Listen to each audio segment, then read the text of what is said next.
என்னை வாழ வைத்த தெய்வமாகிய எல் துரைசாமி ஐயா, குரு ராமசுப்பு ஐயா மற்றும் ஆர் மணியன் ஐயா அவர்களுடைய பொற்பாதங்களை வணங்கி, நாடியும் பாவமும் இணைத்து பலன் சொல்லக்கூடிய வகுப்பில் இன்னைக்கு 2வது நாளாக நாம் பார்க்க இருக்கிறோம்.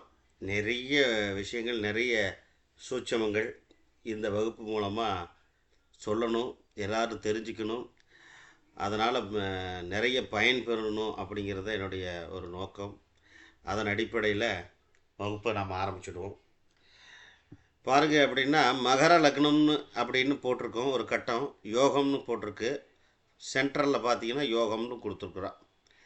மகர லக்னம்னு போட்டு பல கிரகம் 12ஆம் இடத்துல பல கிரகம். பொதுவாக எந்த ஒரு லக்னமாக இருந்தாலும் அந்த லக்னத்திற்கு 12ஆம் இடத்தில் பல கிரகங்கள் இருந்தால் அது யோகங்களை செய்கிறது. அது பாவ கிரகமாக இருக்கட்டும், அது சுப கிரகமாக இருக்கட்டும், மற்றபடி எந்த மாதிரியாக கூட இருக்கட்டுங்கண்ணா. 12ஆம் இடம்ங்கிறது தனபாவத்தை விருத்தி செய்கிறதுன்னு சொல்கிறாங்க. பலவிதமான யோகங்களுக்கு காரகமே 12 தான். இப்போ நம்ம மறைவு அப்படி நாம் சொல்லக்கூடிய 6, 8, 12ல் நிறைய விதமான இந்த பாசிபிலிட்டிஸ், நிறைய ஒரு சூட்சமங்கள் அதுக்குள்ளே ஒளிந்து கிடக்கிறது. அதில் பிரச்சனையும் அதுக்குள்ளே தான் இருக்குது, நல்ல விஷயங்களும் நிறைய அதுக்குள்ளே இருக்குங்கிறது தான் இதோடைய கருத்து, வேற ஒன்றும் இல்லை. சரிங்களா? ஸோ எந்த ஒரு லக்னமாக எடுத்துக்கொண்டாலும் அந்த லக்னத்திற்கு 12ஆம் பாவத்தில் பல கிரகங்கள் இருக்குமானால் அவர்களுக்கு பொருளாதார பிரச்சனை என்பது தற்காலிகமானது என சொல்ல வேண்டும், நிரந்தரமானது அல்ல. தற்காலிகமாக பொருளாதாரத்தில் இஷ்யூஸ் வரலாமே தவிர, பிரச்சனை வரலாமே தவிர, ஆனால் நிரந்தரமாக அவங்களுக்கு அந்த பொருளாதாரத்தில் பிரச்சனை வரும் அப்படிங்கிறத நாம் சொல்ல வேண்டியதே இல்லை. சரிங்களா? ஸோ அதை பற்றி பயப்பட வேண்டிய அவசியமே இல்லை. ஆக எந்த லக்னமாக இருந்தாலும் 12ஆம் இடத்தில் பல கிரகங்கள் இருப்பது அது யோகங்களை செய்கிறது அப்படிங்கிறது தான் இதோடைய தன்மை. சரிங்களா? அது 12ஆம் இடத்துல இருக்கு, பல தொடர்புகளை ஏற்படுத்தும் அப்படின்னு படிச்சிருக்காரு. பல தொடர்புன்னா என்ன தொடர்பு? 12ஆம் இடம் என்ன தொடர்பா இருக்கும்? அதிக தொடர்பு தான். இல்லை இல்லை, 12ஆம் இடம் அந்த தொடர்புங்கிறதுக்கு இல்லை சார், அதில் இருக்கக்கூடிய கிரகங்கள் என்னங்கிறத பார்க்கணும். அர்த்தம் புரியுதுல்ல? சரிங்க. அதுல இருக்கக்கூடிய கிரகங்கள் ஆண் கிரகமா பெண் கிரகமா, அதுல இருக்கக்கூடிய கிரகங்கள் என்ன? இப்போ நீங்க என்ன சொல்றீங்க அப்படின்னா, 7ஆம் அதிபதி எந்த இடத்தில் எந்த கிரகத்துடன் இணைகிறாரோ அந்த கிரகத்துடன் அத்தனை திருமணம் நடைபெறும்ங்கிறது அதோடைய கான்செப்ட். ஆமாங்க, அப்படி ஒரு கான்செப்ட். அதே போல 12ஆம் இடத்தில் எத்தனை கிரகங்கள் இருக்கிறதோ அத்தனை பேரோட தொடர்புல இருப்பார் அப்படின்னு ஒரு கான்செப்ட் இருக்கு. அதுக்காக தான் கேட்கிறேன். பல கிரகங்கள் இருக்குதுன்னா பொருளாதார பிரச்சனை வராதுன்ற மாதிரி அவருக்கு வாழ்க்கையில இந்த மாதிரியான தொடர்புகள் மூலமா பிரச்சனைகள் வரதுக்கான வாய்ப்புகள் இருக்குங்களா? அது இருக்கு. அது இப்போ உதாரணமா ஆண் கிரகங்கள் சேர்ந்திருக்குதா பெண் கிரகங்கள் சேர்ந்திருக்கான்னு நம்ம பார்த்துக்கணும் இல்லையா? ஆண் கிரகங்களா பெண் கிரகங்களா? இதுவே 12ஆம் இடத்துல அதிகப்படியான பெண் கிரகங்கள் இருக்குமானால் அவர்களுக்கு அவருடைய ஆக்டிவிட்டி கொஞ்சம் சரியில்லாமல் போறதுக்கு, அந்த பழக்க வழக்கங்கள் நெறிமுறைகள் மாறுபாடு வருவதற்கு வாய்ப்புகள் இருக்கு. அது இல்லை, நம்ம மறுக்கிறதுக்கு இல்லை. புரியுதுங்களா? என்னென்ன விஷயம் இதுல நீங்க புரிஞ்சுக்கணும்னா, ஒரு சின்ன ஒரு மேட்டரை நீங்க புரிஞ்சுக்கணும். இப்போ சூரியன் என்பவர், அதாவது லக்னம் என்பது உடல் சார், லக்னம் என்பது உடல், சந்திரன் என்பது மனம், சந்திரன் என்பவர் மனம். புரியுதுங்களா? லக்னம் என்பது உடல், சந்திரன் என்பவர் மனம். அப்போ உடல்ங்கிறதுக்கு சூரியனும் அந்த மனம்ங்கிறது சந்திரனும் எடுத்துக்கிறாங்க. அப்போ சூரியனும் சந்திரனும் எந்த விதமான ஒரு கெட்டுப்போகவும் கூடாதுங்கிறாங்க பொதுவாக ஒரு ஜாதகத்தில். ஏன்னா அந்த சூரியன் என்பது கௌரவத்து கொடுக்கக்கூடிய ஒரு கிரகம். அப்போ சூரியன் கெட்டுப்போனால் எந்த விதமான ஒரு கீழ் இறங்கி ஒரு ரொம்ப கீழே போய் செய்யக்கூடிய வேலைகளை கூட செய்வாங்க. ஒரு என்ன சொல்கிறது, ஒரு மட்டமான ஒரு நபர் அப்படின்னு சொல்கிற அளவுக்கு இது ஒரு தன்மையை கொடுத்துருது. அர்த்தம் புரிஞ்சுதுங்களா? இதுதான் அதோடைய தன்மை. அப்போ சந்திரன் கெட்டு போனா, மனம் கெட்டு போனா, மனம் கெட்டு போனால் என்ன ஆகுதுங்க? மனம் கெட்டு போனால் அதுக்கு மேலே ஒன்றுமே இல்லை, அவங்களால எதுவுமே பண்ண முடியாது. இப்போ ஒன்றும் இல்லை சார், ஒருத்தர் மனசு வைக்கிறாங்க. என்ன மனசு வைக்கிறார்? ஒருத்தர் நான் டாக்டர் ஆகணும்னு மனசு வைக்கிறார், அவர் டாக்டர் ஆகிறார். ஒருத்தர் வக்கீல் ஆகணும்னு மனசு வைக்கிறார், அவர் வக்கீல் ஆகிறார். ஒருத்தர் போலீஸ் ஆகணும்னு மனசு வைக்கிறார், அப்போ அவர் போலீஸ் ஆகிறார். அப்போ நாம் என்ன செய்ய வேண்டும், எப்படி வர வேண்டும் என்ற அந்த மனம், அந்த கொள்கை கோட்பாடுகளை கடைபிடிக்க வேண்டும் என்றால் அந்த மனம் நல்லா இருக்கணும்னு சொல்கிறேன். அந்த சந்திரன்கிறது நல்லா இருக்கணும், அலைபாயக்கூடாது, கெட்டுவிடக்கூடாது, எடுக்கிற முயற்சிகள் வெற்றி பெறணும். அப்போ சந்திரனோட சனி சேர்ந்துருக்கு ஒரு ஜாதகத்தில், ஆனால் என்னுடைய குறிக்கோள் இது இருக்குது அப்படின்னு நடக்குமா? நடக்காது. அந்த குறிக்கோள் கட்டாயம் நடக்காது. நீங்கள் எடுக்கிறது ஒன்று, நடக்கிறது ஒன்றா இருக்கும், தப்பு தப்பாக போயிட்டுருக்கும். அப்போ மனசு கெட்டு போகுமா போகாதா சார்? மனசு கெட்டு போகணுன்னா சனி வரணும், ராகு வரணும், கேது வரணும், அப்போ தான் மனசு கெட்டு போகும். அர்த்தம் புரியுதுங்களா? இப்படி நம்ம சில விஷயங்களை நாம் சொல்லலாம். ஆக அதெல்லாம் நம்ம கவனிக்கணும். ஒன்று சரி, ரைட். பாருங்கள், இப்போ உங்கள் கண்ணு முன்னாடி 21/12/2013 பிறந்திருக்காரு ஜாதகர் அப்படின்னு சொல்லி ஒரு ஜாதகத்தை போட்டுக்கிறோம். அப்போ இந்த ஜாதகத்தில் என்ன உங்களுக்கு ஒரு அப்சர்வேஷன், இந்த ஜாதகத்தை பார்த்த உடனே என்ன பலாபலன்னு சொல்லலாம்?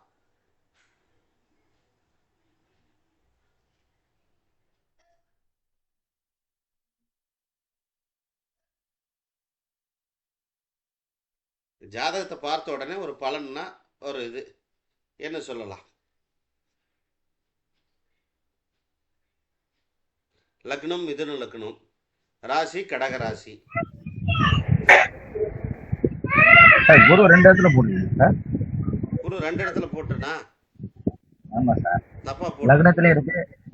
ஆமா சார், கண்ணிலே இருக்கு, லக்னத்திலே இருக்கு. லக்னத்திலே இருக்கா? சாரி இருக்கு சார், எழுதி வச்சிருக்கேன். இல்ல, அங்கதான் இருக்க வாய்ப்பு இருக்கு. அங்கதான் நீங்க வக்ரம்னு வேற போட்டிருக்கீங்க. குரு வக்ரமா லக்னத்துல தான் இருக்குன்னு நினைக்கிறேன். 4ஆம் இடத்துல இல்ல. ஆனா 2000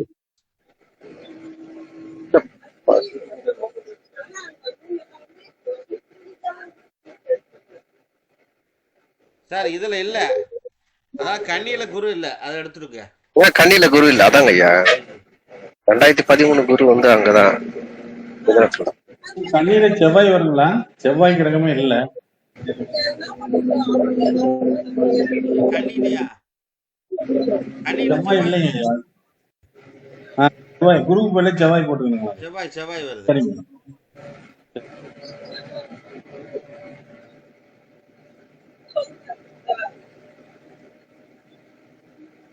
சரிங்களா?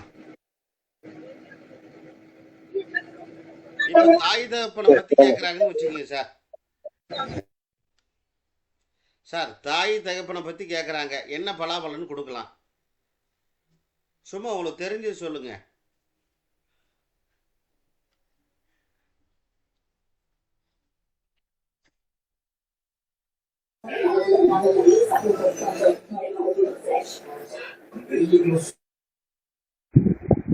தாய் தகப்பனை பத்தி கேக்குறாங்க. தாயின்னு சொன்னா என்ன கிரகம்? முதல்ல அதை எடுங்க. அப்படி வந்தீங்க பாருங்க வழிக்கு. சூரியனும் 6-8 இருக்கு இல்லையா? ஒரு சின்ன விஷயம் இதெல்லாம் குறிச்சுக்குங்க. பொதுவா எந்த காரக கிரகத்தை கேட்கிறாரோ, எந்த உறவை கேட்கிறாரோ, அந்த உறவு மற்றொரு உறவுக்கு 6-8 வந்தால் அந்த உறவில் விரிசல் வரும்னு அர்த்தம். உதாரணமாக இந்த ஜாதகத்தில் சந்திரன் கடகத்தில் இருக்கிறார். சந்திரன் என்பவர் தாயை குறிக்கக்கூடிய ஒரு கிரகம். அடுத்து சூரியன் என்பவர் தகப்பனை குறிக்கக்கூடிய ஒரு கிரகம். அந்த சூரியன் அந்த சந்திரன் என்ற வீட்டிற்கு 6ஆம் வீட்டில், அதாவது தனுசு ராசியில் இருக்கிறார். ஆக சஷ்டாசக தோஷம். இப்போ உதாரணம் நம்ம பார்த்தோன்னா திருமண பொருத்தம் பார்க்கும்போது சஷ்டாசகம் பார்ப்போம், 6-8வது ராசி இதெல்லாம் பார்க்கறது, இதெல்லாம் வழக்கமானது ஒன்று. ஆனால் பொதுவாக ஒரு கார கிரகத்திற்கு மற்றொரு கார கிரகம் 6-8 இருந்தால் ஒன்றும் இல்லை சார்.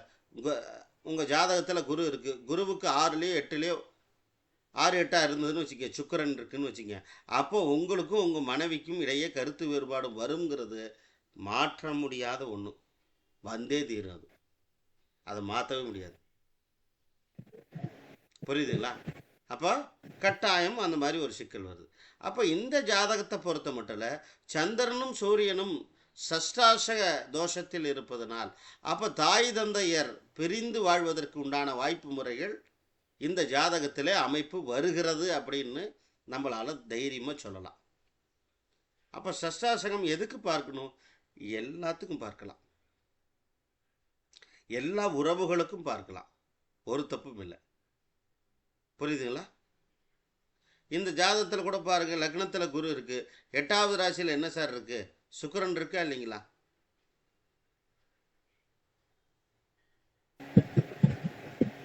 ஆமாங்க ஐயா. இங்க குருவும் சஷ்டாசங்கமா இருக்காங்க ஐயா. ஆனா குரு வக்கரமா. அப்ப குரு வக்கரம் ஆயிடுச்சு, அங்கே சஷ்டாசக தோஷம் வேலை செய்யாது. சரிங்க ஐயா. ஆமாங்க ஐயா. புரியுதுங்களா? புரியுதுங்க. ஸோ அது மாறிவிடும். அப்ப சஷ்டாசக வேலை செய்யாது. சொல்லுங்க சார். அதாங்க ஐயா. அப்ப குருவும் சுக்கிரனா அப்ப இணையற மாதிரி, அதாவது 1-5-9 வரக்கூடிய அமைப்புல வந்துருங்க ஐயா. ஆமா. அப்ப வக்கரமா வர்றதுனால அப்ப ஒரு 5ஆம் இடத்துக்கு வந்துருவாரு. சுக்கிரனும் குருவும் 5-9 இருப்பாங்க. அப்ப அவங்க கணவன் மனைவிக்குள்ள பிரிவு வராதுன்னு சொல்லலாங்க ஐயா. அப்படி சொல்லலாம். கணவன் மனைவிக்குள்ள பிரிவு வராது. சரிங்க சரிங்க. அப்ப அர்த்தம் புரியுதுங்களா உங்களுக்கு? வக்கரம் ஆகலைன்னா கண்டிப்பா பிரச்சனை வருங்க ஐயா. வக்கரம் ஆகலைன்னா பிரச்சனை வரும். சரிங்க சரிங்க. நம்ம சஷ்டாசகங்கிறது எது எதுக்கு தேவைப்படுதுன்னு புரிஞ்சுதா உங்களுக்கு இந்த இடத்துல? புரியுதுங்க ஐயா. புரியுதுங்க ஐயா. புரியுதுங்க ஐயா. ஆமா. அதுதான் இந்த ஜாதகத்தோடைய தன்மை. என்னன்னா அதுதான், வேற ஒண்ணும் இல்லை. என்ன முனிராஜையா சரியா வருமா? ஏன்னா நீங்க அனுபவத்துல நிறைய பார்த்துட்டு இருக்கிறீங்க. இல்லைங்க ஐயா, உண்மையாலுமே சொல்றேன். சந்திரனுக்கும் 6ஆம் இடத்துல சூரியனும், சூரியனுக்கு 8ஆம் இடத்துல சந்திரன் இருந்து 2 பேத்துக்கு இடையினா இந்த ராகு கோதிப்பு அச்சு வந்தாவே அவங்க 2 பேரும் சுகமா சந்தோஷமா இருக்க முடியாதுங்க ஐயா. Right right. ராகு போடல பாருங்க. நீங்க கேட்டு போடுங்க, ஆனா நானா எடுத்துட்டேன். மறந்துட்டேன்னு நினைக்கிறேன். எங்கங்க ஐயா அப்படிங்க தவறு நடக்கலாம். அது ரைட். ஓகே ஓகேங்க ஐயா.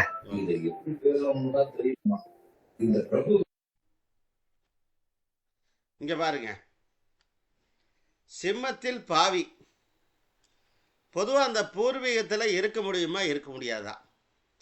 பூர்வீக சொத்து நிலைக்குமா நிலைக்காதா? பூர்வீக சம்பந்தமான விஷயங்கள் சரி வருமா சரி வராதா? குழந்தைகள் என்னை காப்பாற்றுமா சோறு போடுமா போடாதா? குழந்தைகளுடைய ஆயுளா இருக்கட்டும், அவங்களுடைய வளர்ச்சியாக இருக்கட்டும், முன்னேற்றமாக இருக்கட்டும், எப்படி சார் இருக்கும், என்ன சார் இருக்கும் அப்படின்னா, நாம் அவங்களுடைய ஜாதகத்தை பார்க்குறோம், லக்னத்தின் அடிப்படையில் பார்க்குறோம், அல்லது நாடி தேரியில் அப்ளை பண்ணுறோம். அது ஒரு கட்டம், அது ஒரு விஷயம். ஆனால் பார்த்த உடனே சில விஷயங்களை நம்மால் சொல்ல முடியும் அப்படிங்கிறதுக்கு இந்த மாதிரி ஒரு எக்ஸாம். சிம்மத்தில் பாவி, அதாவது பொதுவாக என்ன சொல்கிறாங்க அப்படின்னா, சிம்ம ராசி என்பது காலபுருஷனுக்கு 5வது வீடு. அந்த 5ஆம் வீட்டில் புரியுதுலா, அந்த பாவிகளாகிய சனி ராகு, சனி கேது, பொதுவாக ராகு கேதுக்கள் சனி, இந்த மாதிரி கிரகங்கள் இருக்குமானால் நிச்சயமாக பூர்வீகம் சரிப்பட்டு வராது என சொல்லுங்க. புரியுதுங்களா? சரிப்பட்டு வராது. ஏதாவது ஒரு இடையூறு கொடுக்க ஐயா.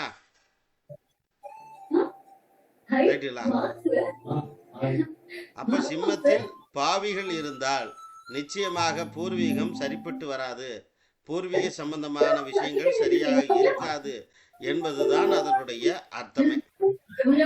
சரிங்களா? சரிங்க. இப்போ காலபுருஷனுக்கு 5வது வீட்டுல ராகு இருக்கு இல்லைங்களா? அப்போ 5ஆம் இடத்துல ராகு இருக்கிறதால அந்த ராகு மட்டும் எடுத்துக்கிட்டு ஏதாவது ஒரு பலன் சொல்லணும்னா என்ன சொல்லலாம்? ஐயா முனிராஜ் ஐயா மியூட் போடுங்க ஐயா. என்ன சொல்லலாங்க? இப்போ அதாவது வந்து 5ஆம் இடத்தில் ராகு இருக்கிறது, லக்னத்துக்கு 5ல ராகு இருக்கு, ஒரு பலன் சொல்லணும், என்ன பலன் சொல்லலாம்? டக்குனு வரணும், ஞாபகத்துக்கு சார் வரலையா? ஐயா முன்னோர்கள் சாபம் இருக்குதுன்னு சொன்னாம ஐயா. முன்னோர்கள் முன்னோர்கள் சாபம் இருக்குதுன்னு சொன்னாம ஐயா. முன்னோர்கள் சாபம் இருக்குன்னு சொல்லலாம். இன்னொன்னு ஆமாங்க. இன்னொன்னு, உங்களுடைய பரம்பரையில் நிச்சயமாக ஜந்துக்கள் விஷப்பூச்சிகள் தீண்டியோ விஷம் அருந்தியோ இறந்தவர்கள் இருப்பார்கள்னு அர்த்தம்.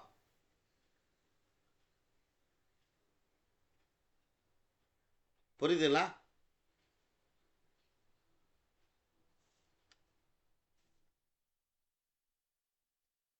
என்ன சார்? சரிங்க சார். அதாவது 5ஆம் இடத்தில் ராகு என்பது அவங்களுடைய வம்சாவழியில் பூச்சிகள் தீண்டியோ அல்லது விஷம் அருந்தியோ இறந்தவர் உண்டு. புரியுதுங்களா? ராகு என்பது பூச்சி, அதாவது சர்ப்பம் சார், சர்ப்பம் தீண்டி. அதே போல ராகு என்பது இன்னும் என்ன சொல்லலாங்க, விபத்துக்களை கொடுக்கும். ராகு என்பது விஷம் சாப்பிட்டு இறக்கிறது. கேது என்பது விபத்தில் அடிபடுறது. அப்போ சனி ராகு கேதுக்கள் எங்கே இருக்கிறதோ அதை பொறுத்து நீங்கள் பலாபலன் சொல்லலாம்.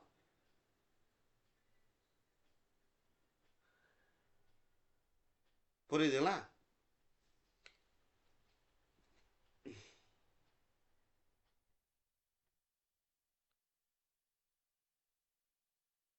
பாருங்க, கட்டத்தை பாருங்க.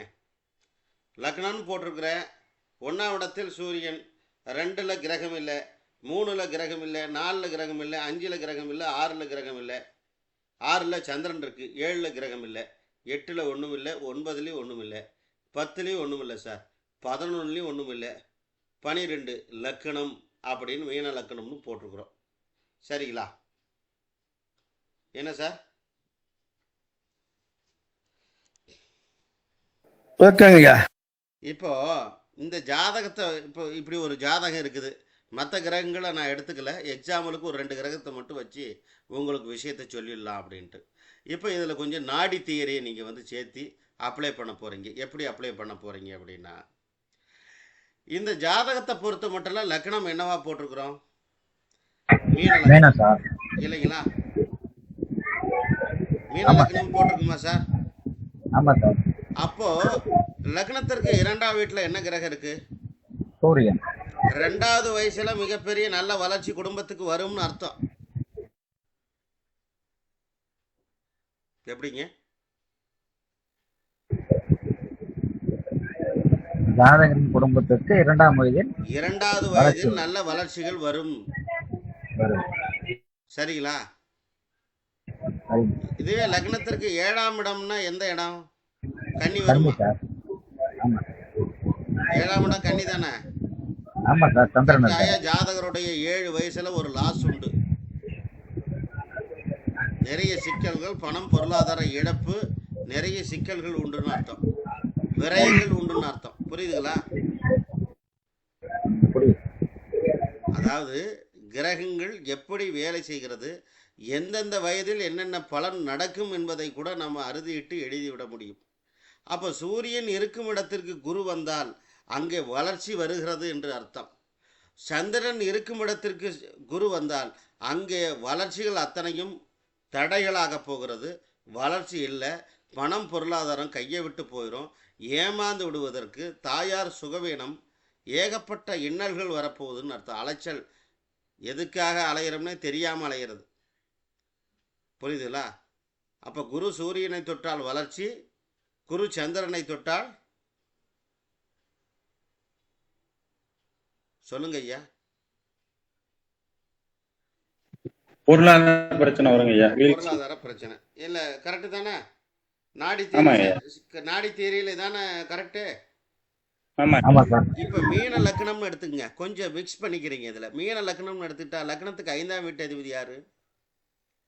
சந்திரனுங்க ஐயா, சந்திரன். சந்திரன். அப்போ குரு சந்திரனை தொட்டா வளர்ச்சி வருமா வீழ்ச்சி வருமா? இப்போ சொல்லுங்க. 5ஆம் அதிபதியை தொடும்போது வளர்ச்சின்னு எடுத்துக்கலாங்க ஐயா. வளர்ச்சி வரும். ஆமாங்க ஐயா. ஆனா 5ஆம் அதிபதி 6ஆம் இடத்துல எல்லாம் இருக்கிறாரு. ஆமா ஐயா, காலபுருஷனுக்கு 6ஆம் இடத்துல இருக்கிறாரு. காலபுருஷனுக்கு 6 இல்லையா? லக்னத்திற்கு அது 7, சொல்லுங்க ஐயா. லக்னத்திற்கு அது 7, காலபுருஷனுக்கு அது 6. என்ன ஆச்சுங்க? சந்திரன் என்பது நிச்சயமாக விரைய செலவு உண்டுங்கிறது தெரிஞ்சு போச்சு.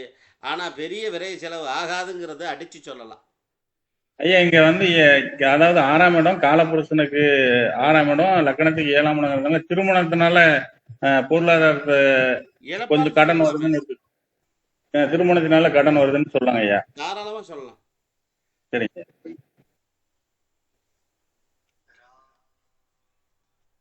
சரிங்களா? இப்ப நாடியும் பராசரையும் மிக்ஸ் பண்ணி பேசுறீங்க. சரி, தனுசு லக்னம்னு வச்சுக்கிறீங்க. பொறுங்க, தனுசு லக்னத்துக்கு 8ஆம் வீட்டு அதிபதி யாரு? சந்திரன். சந்திரன் ஐயா. அப்ப குரு போய் சந்திரனை தொட்டா என்ன ஆகும்? அடி பலமா விழுகும்னு அர்த்தம். என்ன சார்? செலவினங்கள் சொன்ன இல்லையா? கடுமையான செலவினங்கள் நடக்கும்னு அர்த்தம். அப்போ லக்னத்தை பேஸ் பண்ணி தான் நம்ம பலாபலனை கூறணும்னா அந்த நாடியும் லக்னத்தையும் இணைச்சி அடிச்சா பர்ஃபெக்டாக ஒர்க் பண்ணும்.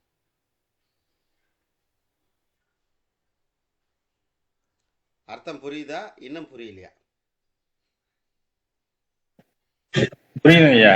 அந்த லக்கணத்தை எடுத்து நம்ம நாடியும் இணைக்கும் போது அந்த பலனை எப்படின்னு சொல்லாங்க. அது 8ஆம் இடத்துக்கு என்ன பலன், 7ஆம் இடத்துக்கு என்ன பலன் அப்படிங்கிறத அதை மாத்தி சொல்லாங்க ஐயா. அப்படியே மாற்றி சொல்லிக்கிறோம். சரிங்க ஐயா. சரி. மீன லக்னம்னு போட்டோம். 6ஆம் இடத்து அதிபதி சூரியன் தானே? ஆமாங்க ஐயா. 2ஆம் இடத்துல உச்சமாக இருக்கிறாரா? ஆமாங்க ஐயா. அப்போ குடும்பத்தில் என்னைக்கு கலவரம்டான்னு சொல்லுங்க. ஆமாங்க ஐயா. 6ஆம் அதிபதி 2ஆம் இடத்துல இருக்காரு. அப்ப குடும்பத்துல பண்ணிட்டே இருக்கும் வீட்டுல. ஆமாங்க ஐயா. எடக்கு தான். என்னங்க? ஆமாங்க ஐயா, கரெக்ட் தான் ஐயா. ஆனா நாடியில குரு சூரியனை தொட்டா வளர்ச்சின்னு வருது. ஆமாங்க ஐயா. ஆனா வளர்ச்சி உண்டு. இங்க கூட வளர்ச்சி உண்டு. வளர்ச்சி இல்லைன்னு சொல்றதுக்கு இல்லை.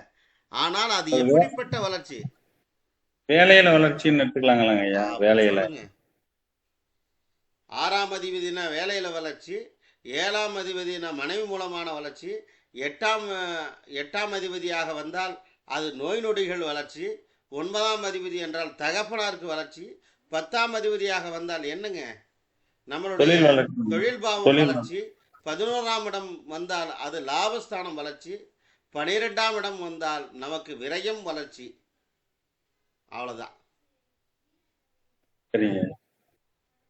சார். இந்த ஒரு கட்டம் பல கட்டங்களுக்கு பதில் சொல்லும். இது உங்களுக்கு புரியுதா இல்ல அப்படியே கன்ஃபியூஸ் ஆகுதா? புரியுது ஐயா. சொல்லுங்க சார். இதுல அது 8 வயசுல வந்து நெகட்டிவான விஷயம் நடக்குன்னு சொன்னீங்க. அடுத்த சுத்தம்னா 8 + 12 20. ஆமா, 20 வயசுல வரும். அப்போ 20 வயசுலயும் ஒரு விஷயம் நடக்கும். 20 வயசுல அதே 32ல. ஆமா, 32லயும் வரும். சரி, 20 வயசுல வேற பலனு, 32ல வேற பலனு. அதான் எப்படி சார்? 20 வயசு என்ன சார் சொல்றீங்க? 20 வயசுல வேற பலன் சார். அது நெகட்டிவா பாசிட்டிவா இருக்குமா? அது 20 வயசுனா என்ன? 20 வயசுல என்ன பாவம் வேலை செய்யும்? 20 வயசுல 2வது பாவம் என்ன சார்? படிப்பு, தொழில், இது சார்ந்த 13 வயசுல லக்னம் அந்த இடத்துக்கே வந்துடும். 14வது வயசுக்கு 2, 15வது வயசுக்கு 3, 16வது வயசுக்கு 4, 17வது வயசுக்கு 5, 18வது வயசுக்கு 6, 19வது வயசுக்கு 7, 20வது வயசுக்கு 8 சார். 8. அப்போ லக்னத்துக்கு 8 ரைட்டா? ஆமா சார். 4 8 12 வேலை செய்யுமா செய்யாதுங்களா? சரிங்க சார். அதுதான் விஷயம். சரிங்க. ஆனா 4 8 இல்ல சார், நீங்க 4ங்கிறது வேலை செய்யாது, அதிகம். அது ஓகே சார். எனக்கு இந்த ஆனா அந்த சந்திரன் டச் பண்ணும் போதெல்லாம் ஆகுமான்னு கேக்குறேன். சந்திரன் நீங்க டச் சொன்னீங்கல்ல இப்போ பண்ணும்போதெல்லாம் ஆகும் சார். ஆகும், ஆனா அந்த விஷயத்தை கம்பைன் பண்ணிக்கணும், அப்படிதானே சார்? ஆமா, சரிங்க. புரியுதுங்களா? புரியுது சார். அதை லக்னத்தோட கம்பைன் பண்ணி அடிக்கணும். சரிங்க. ம். வேற யாருக்கு இந்த கட்டம் புரியுது புரியலைங்க?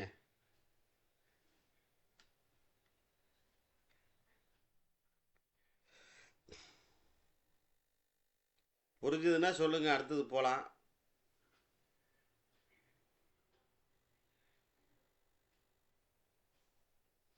புரியலன்னா கேளுங்க.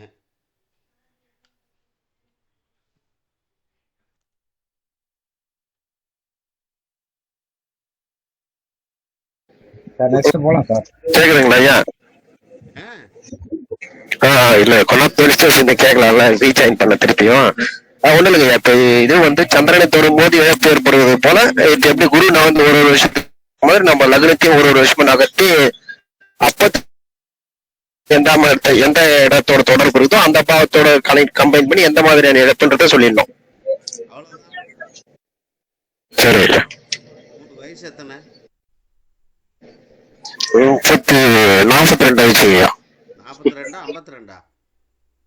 42 தான் ஐயா. 42. சரி, 42 வயசு வேலை செய்யுது. என்ன பாவம் வேலை செய்யுது? 42 81 3 43 இருங்கய்யா. 43 முடிஞ்சு 44 ரன்னிங். 44 ரன்னிங். 12 36 4 12 36 பிளஸ் ஒரு 8. 8வது பாவம் வேலை செய்யும் எனக்கு இப்ப. லக்னத்துல இருந்து 8 துலா லக்னம் ஐயா. 8 ரிஷப விடுங்க ஐயா. லக்னாதிபதி 8 இல்லையா? ஆமா ஆமா. 8 தானே வேலை செய்யும். 8ன்னா வெறும் 8 மட்டும் இல்ல, 4 8 12 வேலை செய்யுது. ஆமா. அந்த திரிகோணங்கள் வேலை செய்யுதா? ஆமா வேலை செய்யும். ரைட். ஏன் கடன் நிறைய இருக்குன்னு சொல்லக்கூடாதா? ஏங்க இழப்புகள் ஜாஸ்தி, அவ்வளவுதான் முடிஞ்சது. 8 வேலை செஞ்சா இழப்பு வரும். சரிங்களா? நீங்க வேணா வேற யாருக்கு வேணாலும் கால்குலேஷன் பண்ணி சொல்லி பாருங்க, ஒரே வரியில பணம். என்ன முனிராஜ் ஐயா? ஐயா ஓகேங்க ஐயா. நீங்க ஏதாவது நீங்க சொல்றது நல்லா தெளிவாக புரியுதுங்க ஐயா. புரியுது. நீங்க சந்தேகம் இருந்தா போடுங்க, கேள்வி கேட்டா தானே வரும். சரி, மற்றவங்க கேள்வி கேட்கும் போது நம்ம ஏன் ரொம்ப குழந்தைக்கு அவங்க கேள்வி கேட்க தான் நான் அமைதியா இருக்கிறேங்க ஐயா. சரி, ரொம்ப நன்றி, நல்லா இருக்குங்க. 59 வயது சார், என்ன பாவம் வேலை செய்யும் சார் 59 வயசுல? 59 வயசுங்க எனக்கு. என்னுடைய லக்கணம் வந்து மிதுன லக்கணம். மிதுன லக்கணத்துக்கு 59ன்னு பார்க்கும்போது ஒரு சுத்துக்கு 12 24 36 48 60 12ஆம் பாவம். 12ஆம் பாவம் வேலை செய்யுமையா? 4 8 11ஆம் பாவம். என்னங்கய்யா? 4 8 12 வேலை செய்யுமா? ஆமாங்கய்யா. நல்ல பணமும் வரும், நல்ல செலவும் வரும். அதுதாங்க நடந்துட்டு இருக்குது. வீடு கட்டிட்டு இருக்கேன்.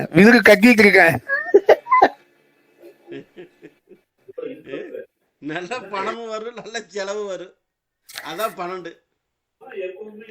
அதாவது செலவு வருது, கடனை அதிகமா வருதுங்கய்யா. புரிஞ்சுதுங்களா? புரிஞ்சதுங்க. இதுக்கு ஏன் இவ்வளவு சிரமப்படுறீங்க? பலன் சொல்றதுக்கு வேலை முடிஞ்சது.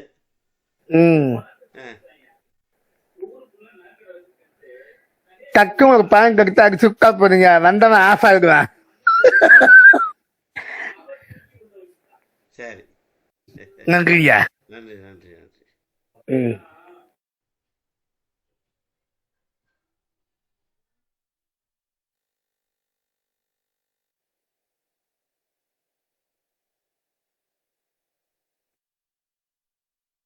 இதை பாருங்க சார்,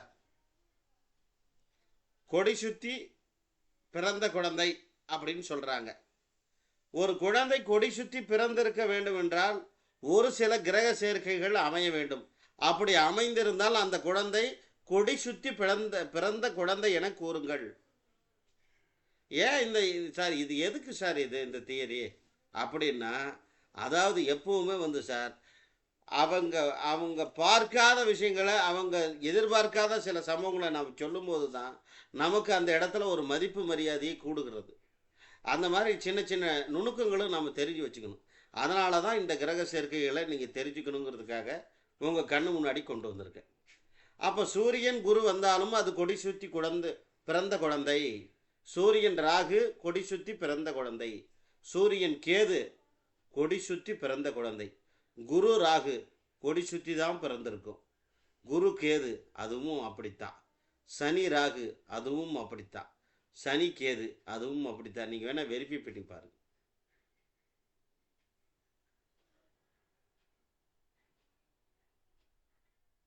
சார் எங்க கட்டத்துல போடுறீங்க அந்த இடத்துல இருக்கணுமா? அப்படி எதுவும் அவசியம் இல்லையா சார்? இல்லை இல்லை, இந்த மாதிரி காம்பினேஷன் இருந்தால் சரின்னு அர்த்தம். Just அந்த combination. காம்பினேஷனை ஒன்று ஒன்றா போட்டுருது கட்டத்திலே, வேற ஒன்றும் இல்லை. Okay sir, okay.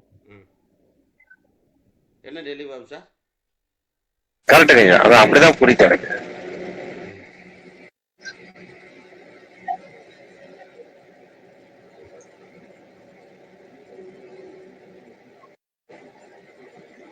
இதுதான் அமைப்பு. கொடி சுற்றி பிறந்த குழந்தைக்கு இதுதான் அமைப்பு.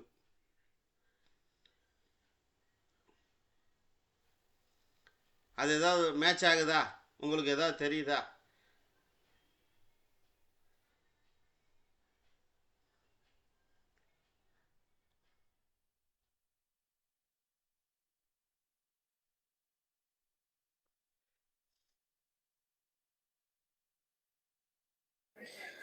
ஐயா, என்னுடைய மூத்த மகனுக்கு மீன நக்கணத்துங்க சனியும் கேதுவும் சம்பந்தப்பட்டு இருந்து பிறக்கும் போது அவனுக்கு கொடி சுத்தி தாங்க பிறந்தது. ரைட், சந்தோஷம் ஐயா. நன்றி நன்றி நன்றி, சொன்னதுக்கு ரொம்ப நன்றி. மிக்க நன்றிங்க ஐயா. சார் ஆ சார் என்கிட்ட ஒரு ஜாதகம் இருந்தது. சரிங்க சார். கரெக்டா விருச்சகத்துல குருவும் கேதுவும். சரிங்க சார். அவர் கொடி சுத்தி தான் சார் பிறந்தாரு. ரைட் ரைட், நன்றி நன்றி சார், நன்றி.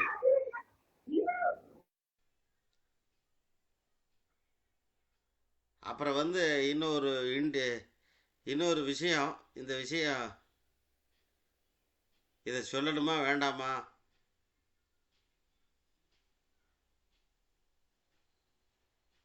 சொல்றேன்.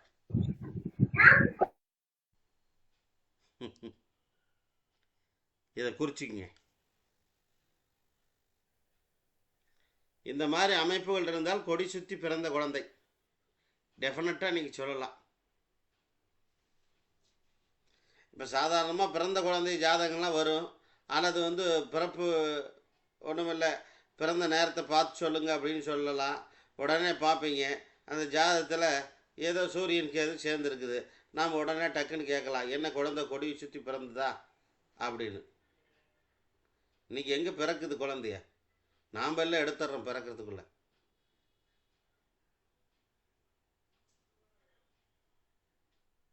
இல்லையா?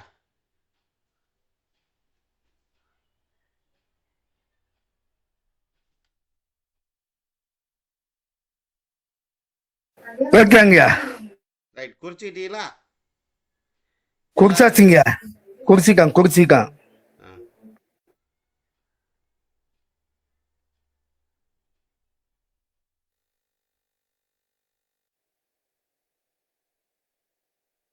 இதை பாருங்க சார்.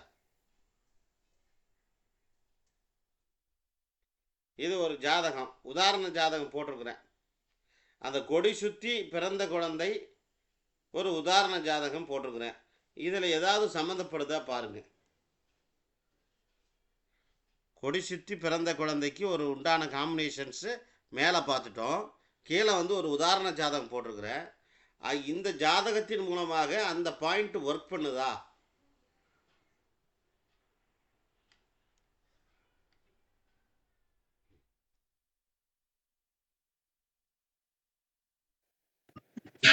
ஐயா ஐயா கலசம் சனி இருக்குதுங்க ஐயா. சனி வந்து கேதுவோடைய நட்சத்திரத்தில் இருக்கிறாரு. சனி பகவான் கேதுவோடைய நட்சத்திரத்தில் இருக்கிறாரு.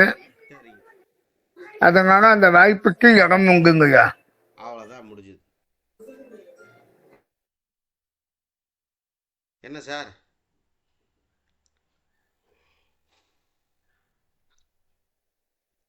சரிங்களா?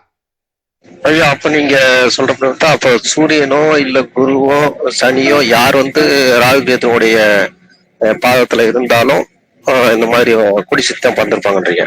ஆமாம், டெஃபினட்டாக குறிச்சிக்கிங்க. சரி. ம், சூரியன் குருவோட நட்சத்திரமே இருந்தாலும் ஓகே. சரி. ஆமாம் ஆமாம் சார், ஆமாம். Okay okay.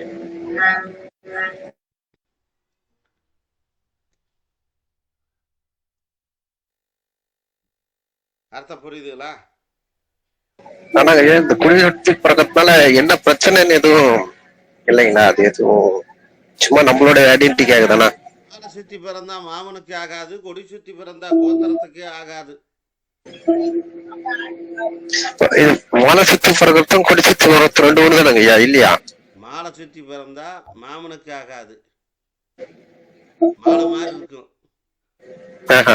அந்த மாதிரி சுற்றி பிறந்தா மாமனுக்கு ஆகாது. கொடி சுற்றி பிறந்தா,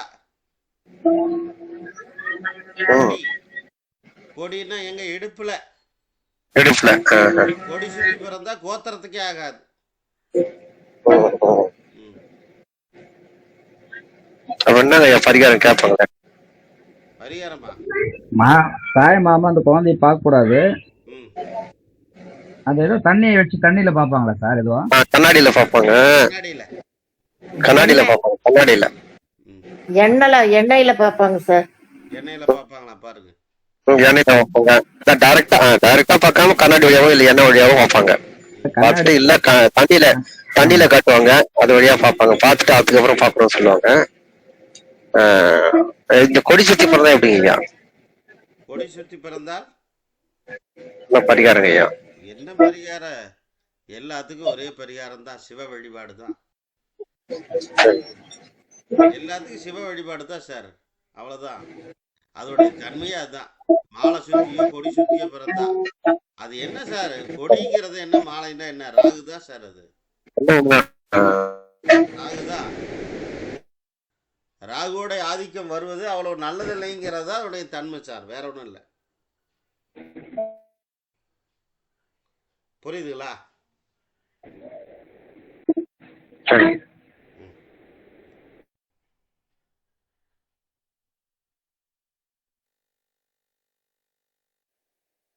லக்னத்தில் சூரியன் என்ன பலாபலனுங்க?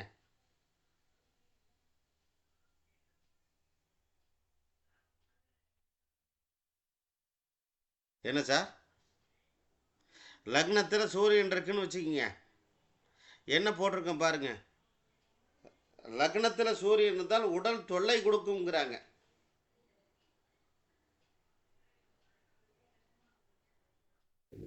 உஷ்ணம் அதிகமாயிருமா சார்? ஆமா, பெரிய குடும்பத்து பிள்ளையா இருப்பாங்கன்னு சொல்றாங்க. கூட்டு குடும்பமா இருப்பாங்க, அது மூத்தவராக இருப்பாங்க. நல்லா கவனிச்சிங்க. கோவில் அருகில் குடியிருப்பார். நல்லா இதில் ஒரு பாயிண்ட் வருது. என்ன பாயிண்ட்னா, லக்னத்தில் சூரியன் இருந்து ஒரு குழந்தை பிறந்த பின் அவர்களுடைய குடும்பத்தில் நல்ல வளர்ச்சிகள் ஏற்படும்ங்கிறாங்க.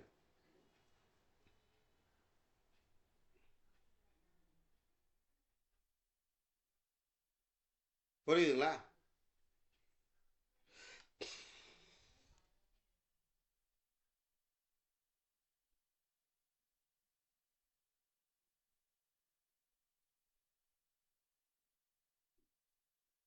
தலைவலி தலைவலி வருதா? சூரியன் என்றாலே தலைவலி தான். என்னென்ன போட்டிருக்கு பாருங்க, ஒன்று ஒன்றா கவனிங்க. எல்லாம் உங்களுக்கு ரொம்ப ஈஸியாக கொண்டு வந்திருக்கு. என்ன எழுமாற சார், இது என்ன சரியா தவறா? சார் ரொம்ப ஈஸி சார். ரொம்ப ஈஸி தானே? ஆமா சார்.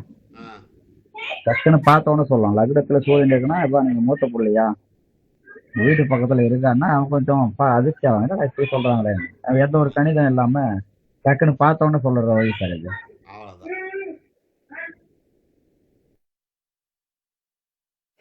இது லக்னத்துல சூரியன் இருந்தா மட்டுமா இல்ல சூரியன் உச்சமா இருந்தா மட்டுமா? லக்னத்துல சூரியன் இருந்தால எந்த லக்னமா இருந்தாலும் சரி சார். சரி சரி சரி. மகர லக்னம், லக்னத்துல சூரியன், பலன் சொல்லுங்க. ஐயா கேட்கறேன். சனி பகவானாச்சு, அதுக்கு ஆவாதாச்சு. இப்ப அப்போ புகழ் புகழ் கீர்த்தி இருக்காதுன்னு புகழ் கீர்த்தி இருக்காதுன்னு சொல்றாங்க. நான் கேட்கறதுக்கு பதில் சொல்லுங்க. ஐயா லக்னத்துல புகழ் கீர்த்தி எதுவும் இருக்க வாய்ப்பு ரொம்ப கம்மி. எப்படி இருக்காதுன்னு சொன்னீங்க? மகரத்துல சூரியன் இருக்குது, எப்படி இருக்காது? பாயிண்ட். ஐயா தொழில்ல வளர்ச்சி, தொழில்ல நல்ல ஒரு தனித்துவமா இருப்பாருங்க ஐயா ஜாதகரு. மகரத்துல சூரியன் அது லக்னமா இருந்து வந்தா தொழில்ல நல்ல சிறப்பா இருப்பாருங்க ஐயா. காலபுருஷனுக்கு 10ஆம் இடமா வருதுனால ஒரு தொழில்ல நல்லா ஒரு அதிகமான ஐயா அவருக்கு. கரெக்ட். ஆனா மகர லக்னத்துக்கு அது எத்தனாம் வீட்டு அதிபதி? 8ஆம் வீடு சார். அப்ப நோய் மகர கண்டிப்பா நோய் நொடி சார். தொழில் பிறப்புல இருந்தே நோய் நொடியோட இருப்பாரு சொல்லலாம் சார். அப்படின்னு எடுத்துக்கலாம். நொடியில இருப்பாருன்னு சொல்லலாம். அதே மாதிரி தொழிலே அப்பப்ப பிரச்சனை இருக்குன்னு எடுத்துக்கலாங்க ஐயா. அப்படி சொல்லுங்க, அப்படி சொல்லுங்க. கரெக்டா சொன்னீங்க. ஜாதகரை தேடி பிரச்சனை வருகிறதுன்னு அர்த்தம். ஜாதகரை தேடி அவமானம் வருகிறதுன்னு அர்த்தம். ஜாதகரை தேடி பஞ்சாயத்தெல்லாம் தேடி தேடி வருதுன்னு அர்த்தம். எப்படிங்க?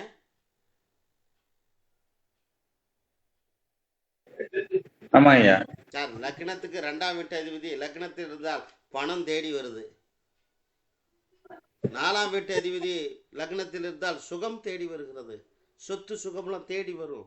நீ ஏப்பா கவலைப்படுறதுக்கலாம்? 8ஆம் வீட்டு அதிபதி இருந்தா பிரச்சனையை தேடி வருது. அப்படி சொல்லுங்க டெலிபாபு சார். சார் மரணம் பயமும் இருக்குல்ல சார். சொல்லுங்க ஐயா. ஆமா, நீ பொழுதுக்கு எங்க போனீங்க நீங்க?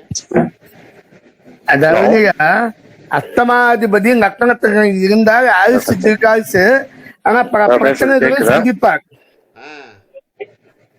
சார் அருமை சார். ஐயா கேட்கல, எனக்கு கட்டாயிடுச்சு. கட்டாயி போச்சா? ஆமாங்க ஐயா. என்ன என்ன சொல்லணும்?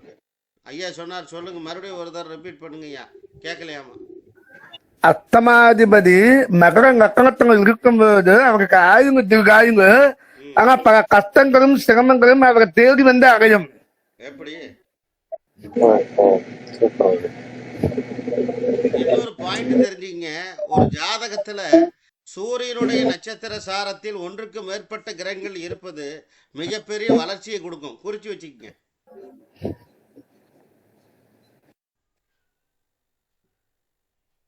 எப்படி சார்? ஒரு ஜாதகத்தில் சூரியனுடைய நட்சத்திர சாரத்தில் ஒன்றுக்கு மேற்பட்ட கிரகங்கள் இருப்பது நல்ல வளர்ச்சியை கொடுக்கும்.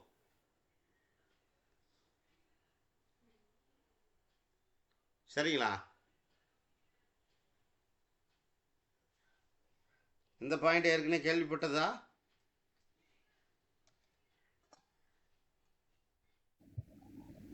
என்ன சார் எஸ்கே சிஸ்டமா சார்? எஸ்கே சிஸ்டங்களா? ஏழுமாறு சார் டெலிவரி ஆஃபீஸர் இணைந்து நடத்துகின்ற சிஸ்டம்.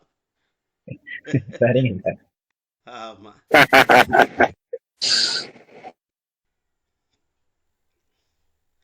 ரைட்டுங்களா? ஸோ நட்சத்திர சாரங்கள் என்பது எங்கே எப்படி எதற்கு தேவைப்படுகிறதுங்கிறத நீங்கள் சிம்பிளிஃபைவாக தெரிஞ்சுக்கிறதுக்கு இது ஒரு அடிப்படை. சரிங்களா?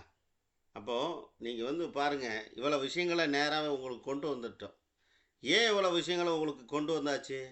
ஏன்னா இதெல்லாம் சொல்ல சொல்ல நீங்கள் எழுதுங்கிறத விட ஓரளவுக்கு அதில் இருக்கக்கூடிய ஒரு 4 பாயிண்ட் நீங்கள் உங்களுக்கு ஞாபகத்துக்கு வந்துட்டாலே அதுக்கப்புறம் ஆட்டோமேட்டிக்காக எல்லாமே வந்துடும். புரியுதுங்களா?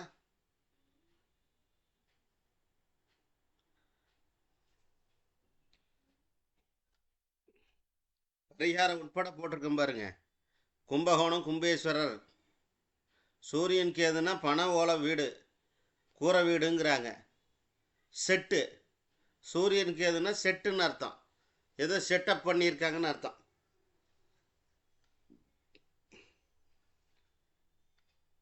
என்ன சார்?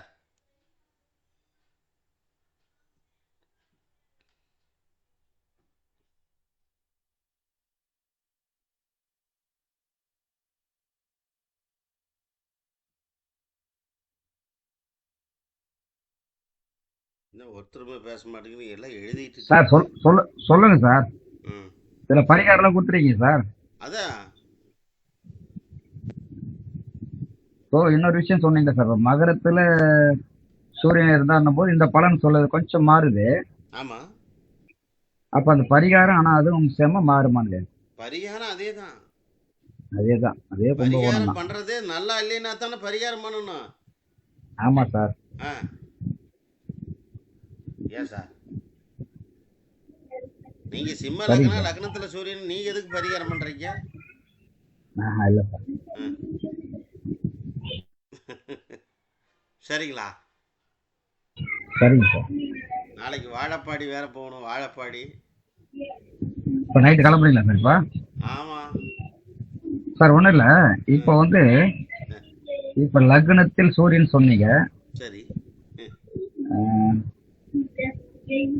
லக்ன புள்ளி வந்து சூரியனோட சாரம் வாங்கியிருந்தா அதே தான் சார். அதேதான். அதில் கொஞ்சம் மாறும் சார். ம்ஹும். புரியுதுங்களா? சரிங்க சார். அதில் கொஞ்சம் மாறும், அவ்வளோதான் ம். சார். லக்னம் என்றாலே சூரியன் இல்லாமல் லக்னம் எது அமையும்? சூரியன் எந்த கட்டத்தில் வேணாலும் இருக்குது. சூரியனுடைய மையப்புள்ளி தானே லக்னமாகவே நமக்கு அமையுது. சூரிய உதயத்துல இருந்து எங்க மூவ் ஆகுதோ அதான் சூரியனோட இதுதான் சார் அது. அவ்வளோதான் முடிஞ்சுது சார். சரிங்க. ஆ. லக்னாதிபதி லக்னத்தில் இருந்தால் என்ன பலன் நடக்குன்னு உங்களுக்கு தெரியுமா?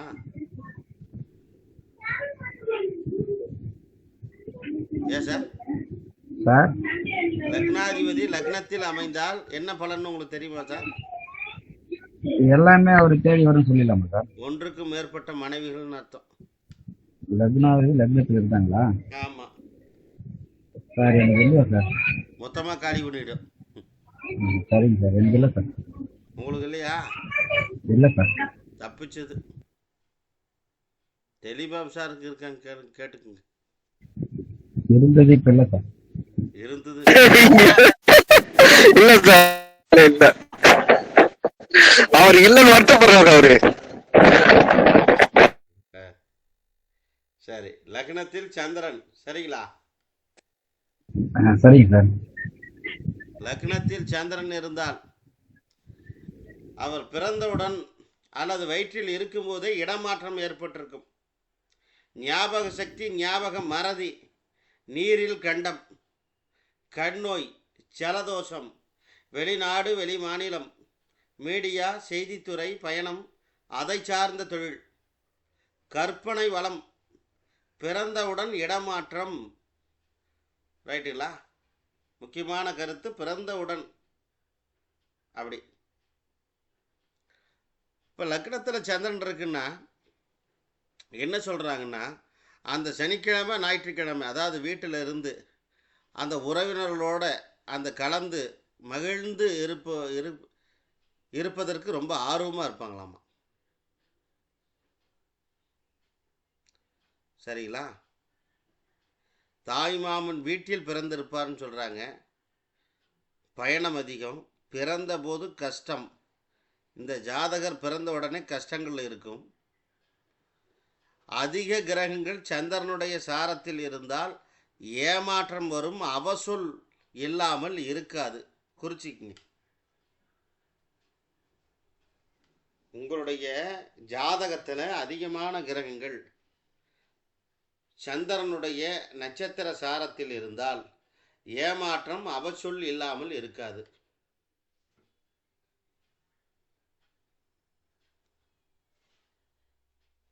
எல்லாரும் வகுப்புக்கு வரீங்க, படிக்கிறீங்க. ஆனால் இந்த வகுப்பு எப்படி இருக்குன்னு அந்த குரூப்பில் ஒரு மெசேஜ் கூட போட மாட்டேங்கிறீங்களே சார். ஏன் சார்? ஐயா வகுப்பு நல்லா இருக்கிறதுனால தான் அமைதியா கேட்டுட்டு இருக்கிறேன். ரொம்ப சிறப்பா இருக்குதுங்க ஐயா. நீங்க மேலும் மேலும் இன்னும் சொல்லணும் ஒரு ஆர்வம் நிறைய இருக்கு.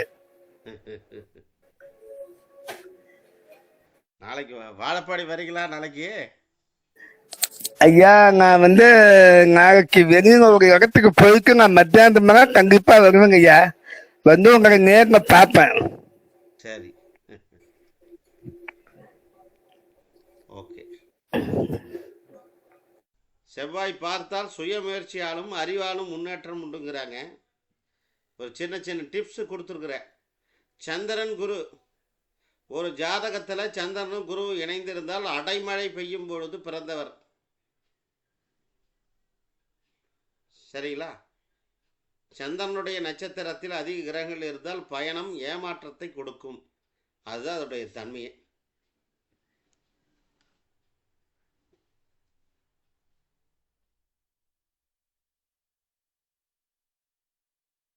என்னங்க?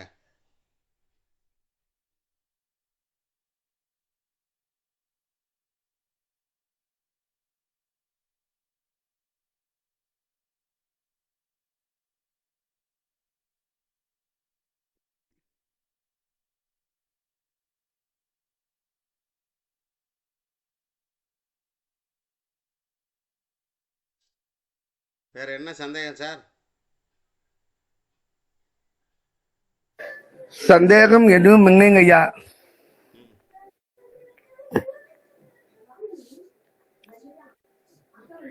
எல்லாம் தெளிவா இருக்குது. முயற்சி எழுதியாச்சு. அப்புறம் நீங்க போய் கொஞ்சம் ஓய்வு எடுக்கிறதாங்க நாங்க மணி 9 ஆயிடுச்சு. அப்புறம் உங்களுக்கு ரெஸ்ட் வேணுமுங்க. புறப்படணும்.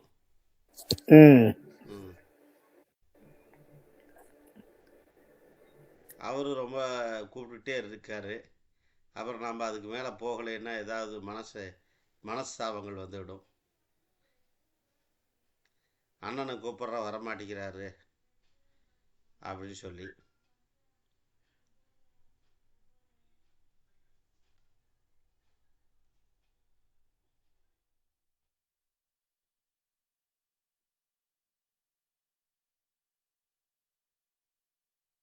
சார் ஏதாவது சந்தேகம் இருக்குதா? என்ன?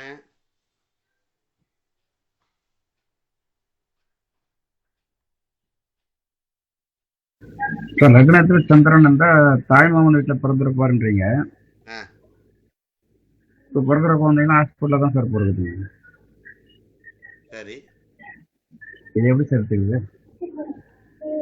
இப்போ பிறக்கிற குழந்தையெல்லாம் ஹாஸ்பிட்டல்ல தான் பிறகுறாங்க. ஹாஸ்பிட்டலில் தான் பிறக்குறாங்க. தாய்மாமன் வீடுன்னு சொல்ல முடியாதுங்க.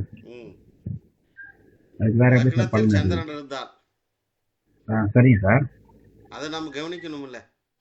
ஆமா சார், இப்போ 100க்கு 100 குழந்தை ஹாஸ்பிட்டல்ல தான் பிறகுது. ஆமா, 100க்கு 110% அது உண்மைதான். ஆமா சார். இப்போ லக்னத்தில் சந்திரன் இருக்காதுன்றீங்களா? ஹாஸ்பிட்டல்ல பிறகுற குழந்தைக்கு லக்னத்துல சந்திரன் இருக்க வாய்ப்பு இல்லைன்றீங்க? இருக்கு, அப்படி சொல்ல மாட்டேன் நானு. அதான் சார், எப்படி மற்ற கிரகங்கள் இணைந்தா மாறி போகலாம் இல்லையா? ஓ, அப்படி இருக்கலாம். அதை நீங்க பார்க்கணும்ல. சரிங்க சார். இப்போ குரு சந்திரன் பிறந்து இருக்குன்னு வச்சுக்கோங்க, சேர்ந்திருக்கு. அந்த ஜாதகர் எங்க பிறந்திருப்பாரு? லக்னத்துல இல்ல, ஒரு ஜாதகத்துல குரு சந்திரன் சேர்ந்திருக்கு. எங்க பிறந்திருப்பாரு? அது ஒரு ஆண் குழந்தை. ஏன்னா வயல்வெளி பக்கத்துல இருக்கிற வயல்வெளி இருக்கிற சந்திரன்னா அதோடைய தன்மை என்ன சார்? சந்திரனாலே செவிலியர் சார். செவிலியர்னா யாரு முதல்ல? சார், சந்திரன் தான் சார் செவிலியரு. ஆமா சார், புரியுதுங்களா? சரிங்க சார். அப்ப செவிலியர் இல்லாம அந்த குழந்தை பிறந்திருக்காதுங்கிறது அதோடைய தன்மையே. சரிங்க சார். அப்ப ஆஸ்பத்திரியா இல்லையான்னு முடிவு பண்ணலாமா வேண்டாமா சார்? ஆஸ்பத்திரி செவிலியர் வீட்டுல கூட சரி சார், ஹாஸ்பிட்டல் தான் சார். நீங்கள் வீட்டில் இருந்தாலும் அவங்களும் செவிலியர் தானே. அவங்க பட்டம் வாங்கின செவிலியர், இங்கே பட்டம் வாங்காத செவிலியர், அவ்வளோதான். சார் இந்த பிறப்பிலேயே வந்து ம். அவர் பிறக்கும் அந்த ஜாதகர் பிறந்த போது பிறந்த பிரசவ அறையில் இத்தனை நபர்கள் இருந்தார்கள், அது இத்தனை ஆண்கள் இத்தனை பெண்கள் அப்படின்ற மாதிரி காளிதாசர் உத்தர காலத்துல எழுதியிருக்காரு சார். சரி, சொல்லலாம், ம். தைரியமா சொல்லலாம். லக்கணம் என்னன்னு பாருங்க. லக்னத்துக்கு சரிங்க சார். 11ஆம் இடம் யாரு என்னங்கிறத பாருங்க. சரிங்க லக்னத்திற்கு சார். 3ஆம் இடம் யாருன்னு பாருங்க. சரிங்க லக்னாதிபதி சார். எங்க இருக்காருன்னு பாருங்க. கிளீனா சரிங்க சொல்லலாம். கூட பிறந்தது எத்தனை பேர், யார் அப்படிங்கிறத சொல்ல முடியும். சரிங்க சரிங்களா? சரிங்க சார். ஆ. மகர லக்னம்னு வச்சுக்கோங்க உதாரணமே. சரிங்க 11ஆம் சரிங்க சார். வீட்டாதிபதி யாரு? 11 செவ்வாய் சார். செவ்வாய். செவ்வாய் கூட பிடிச்சங்க, 2 கிரகம் சேர்ந்து பிடிச்சங்க. இருக்குது. அப்படின்னா கூட சரிங்க சார். பிறந்தவங்க எத்தனை பேர் இருப்பாங்க? 2 பேர் சொல்லலாம் சார். 2 பேர் இருப்பாங்களா, இருக்க மாட்டாங்களா? இருப்பாங்க சார். அவ்வளோதான். புரியுதா புரியலையா சார்? புரியுது சார். இவ்வளோதான் விஷயம். இதில் மூத்த கிரகங்கள் என்ன, இளைய கிரகங்கள் என்ன, அப்படி பார்த்து சொல்லிடலாம். அவ்வளோதான் பார்த்து சொல்லுங்க. சரிங்க சார். அதெல்லாம் சொல்லலாம். ஆனால் இன்னைக்கு காலகட்டத்துக்கு அதெல்லாம் நம்ம சொல்கிறது அவ்வளோ சாத்தியமாக நல்லா இருக்குங்கிறீங்களா? அன்னைக்கு வந்து இல்ல அழிக்கிறதுக்கு எந்த விதமான டூல்ஸும் இல்லை. ஆனால் இன்னைக்கு அழிக்கிறதுக்கு பல விதமான டூல்ஸ் இருக்குது. அது கணக்குல வராதுன்ற மாதிரி வச்சுக்கிறாங்க. புரியுதுங்களா? ஆமா சார். ஸோ அன்னைக்கு அது வேற கணக்கு, இன்னைக்கு போடுகின்ற கணக்கு வேற மாதிரி போகுது. அதனால் இந்த மாதிரி நிறைய சரிங்க விஷயங்கள் இருக்குது. நிறைய விஷயங்கள் அடிபட்டு போச்சு, புதைஞ்சு போச்சு, மறைச்சிட்டாங்க. அதான் சிக்கல், வேற ஒன்றும் இல்லை. ஆனால் அதை உடன் பிறந்தவர்கள் இத்தனை பேர் இப்படி அப்படிங்கிறத சொல்ல முடியாதுங்கிற ஒரு தாற்பயம் இல்லை. நிச்சயமாக இருக்குது. இன்னும் சொல்லப்போனால் என்ன சொல்லுவார் பெரியவர், என்ன சொல்லுவாருன்னா, செவ்வாய் எங்கே இருக்கிறாரோ அதனுடன் என்ன கிரகங்கள் இணைகிறதோ சகோதரர்கள் அத்தனை அப்படிங்கிறத தைரியமாக சொல்லுங்க, சரியாக வரும்பாங்க. இதில் தான் எனக்கு சந்தேகம் வரும். நான் என்ன சொல்லுவேன், சகோதரன்னு சொல்லிட்டீங்க, அப்போ சகோதரியே இருக்காதா ஒருத்தருக்கு? இருக்குமா அதுல இருக்காதா? பெண் கிரகம் இருக்கணும் சார். பெண் கிரகம் என்னன்னு பார்த்துக்க வேண்டியது சார். அப்படி இல்லை, அப்போ புதன் வருமில்ல சகோதரின்னா, ரெண்டாம் கட்டம் தான் சார். அதையும் பார்க்கணுமில்ல. ஆமா சார். ம். இல்லை நிறைய இருக்கு. சரி, ரைட்டு. வேற என்னங்க? நாளைக்கு நாளைக்கு வந்துட்டேன்னா தான் வகுப்பு எடுக்க முடியும். வர முடியலைன்னா வகுப்பு எடுக்க முடியாது. சார் வர முடியலன்னா அஹ், நீங்க மீட்டிங்ல பேசுனீங்கல்ல, அந்த இது தூக்கி அதில் போட்டுருங்க சார். குரூப்ல பார்த்துக்கோங்க. ஆ அந்த லிங்க் அனுப்பிச்சு விட்டுருங்க. ஆ இது நாளைக்கு மீட்டிங்ல பேசுவீங்கல்ல, ஆமாம், அந்த லிங்க் போட்டுருங்க சார். அவங்க ரெக்கார்ட் பண்றாங்களா ஐயா? ரெக்கார்ட் பண்ணுறாங்க. அவங்க கரூர் டிவில போடுறாங்களே, ம் ஆன்லைன் கரூர் டிவி. ம் அவ்வளவுதான். அதை வந்து நம்மளுக்கு ஒரு உங்க நீங்க பேசுனது எல்லாரும் பேசுனதையும் கிடைச்சதுன்னா அதை நம்ம குரூப்ல போட்டு விட்டுருங்க ஐயா. சரி. பாத்துக்கலாம். ம் அவ்வளவுதான், முடிஞ்சு. இல்ல நீங்க ஒரு 7 மணி போல சொல்லிடுங்க ஐயா, உண்டா இல்லையான்னு. ஆ ஒரு மெசேஜ் போட்டு விட்டீங்கன்னா குரூப்ல ஆ இருக்கா இல்லையான்னு சொல்லிட்டீங்கன்னா சரி, மீண்டும் நாளை சந்திப்போம். அனைவருக்கும் நன்றி, வணக்கம். நன்றி சார். நன்றி ஐயா. சரிங்கய்யா. நன்றி நன்றிங்கய்யா. நன்றி ஐயா. நன்றி நன்றி அனைவருக்கும் நன்றி நன்றி. நன்றி.